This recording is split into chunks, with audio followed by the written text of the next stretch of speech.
কর্মীর প্রশ্নে বিদ্ধ সুকান্ত। বিজেপি শাসিত মহারাষ্ট্রে বাংলা বলায় 7 মাস জেলবন্দি। স্বামীকে ছাড়াতে সুকান্ত মজুমদারের কাছে আর্জি জানিয়েও মেলেনি সুরাহা। বিজেপি সাংসদের ভূমিকায় সরব জেলমুক্ত গৌতম বর্মনের স্ত্রী। মিথ্যে অভিযোগ, পাল্টা সরব সুকান্ত মজুমদার। সুকান্ত মজুমদার বলছিল যে কাজ হচ্ছে, তারপর আর কোনো 3 মাস তো কোনো খোঁজ নেই। তারপরে বলছিল আপনি আপনার জেল থেকে ছেড়ে দিবে।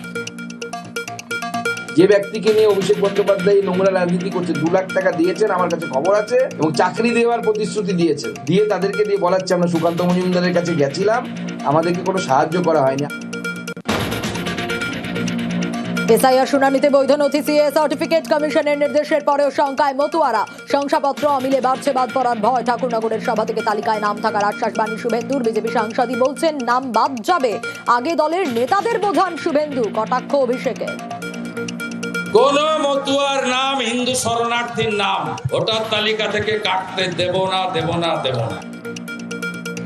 বিজেপির বিধায়ক এমপিরাই তারাই বলছে যে 2 লক্ষ মতুয়ার নাম বাদ গেলে যাক। তা শুভেন্দু অধিকারীকে বলুন আগে বিজেপির নেতা মন্ত্রীদের বোঝান, তারা মানুষকে বিভ্রান্ত করছে।